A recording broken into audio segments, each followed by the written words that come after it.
আজকে আমি শিং মাছ দিয়ে শিম রান্না করি। দেখেন এই শিমগুলো হচ্ছে আমাদের বাড়ির গাছে, কত সুন্দর। এগুলো দিয়ে আমি আজকে শিং মাছ দিয়ে রান্না করব। মাছটা আগে ভেজে নিলাম, সুন্দর রেসিপি। লবণটা হয়ে গেছে, লবণটা দিয়ে দিয়েছি। দেখুন মশলাটা ভালো করে কষানো হয়।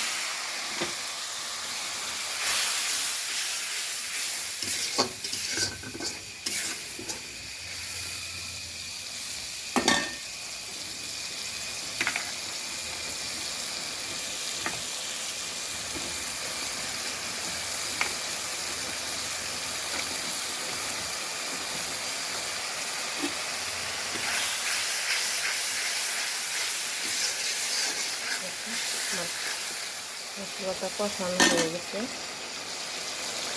এখন শিমগুলো দিয়ে দেবো।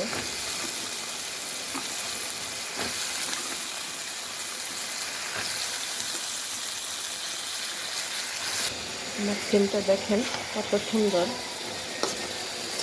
গলে গেছে।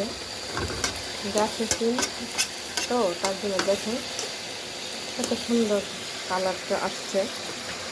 কিনা শিমের কিন্তু এরকম সুন্দর দেখা যায় না, আর নিজের হাতের গাছের শিম খেতেও মজা। দেখেন কত সুন্দর দেখাচ্ছে। আমার কষানোটা হয়ে গেছে, এখন আমি মাছগুলা দিয়ে দিব।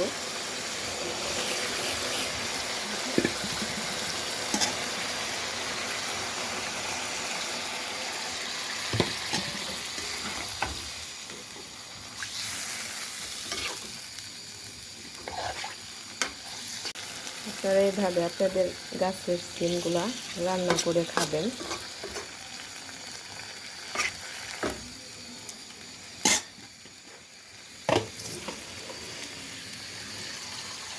আর আপনারা আমার ইউটিউব চ্যানেলে সাবস্ক্রাইব এবং শেয়ার করে দিবেন, আর আমাকে নতুন নতুন ভিডিও আরও দেওয়ার জন্য উৎসাহিত করবেন।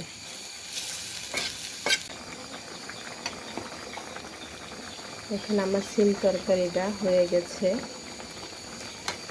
এখন আমি ধনিয়া পাতা দিয়ে দেব তরকারিতে। দেখুন কত সুন্দর লাগছে তরকারিটা।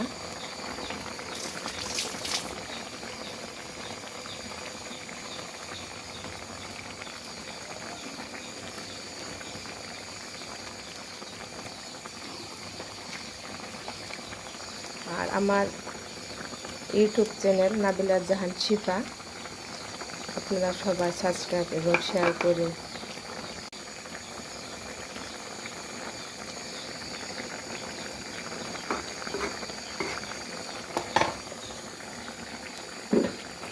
আপনারা আমাকে আরও নতুন নতুন যাতে আমি আরও ভিডিও দিতে পারি, প্লিজ আমাকে আপনারা আরও উৎসাহ দেন, শেয়ার করে দেন।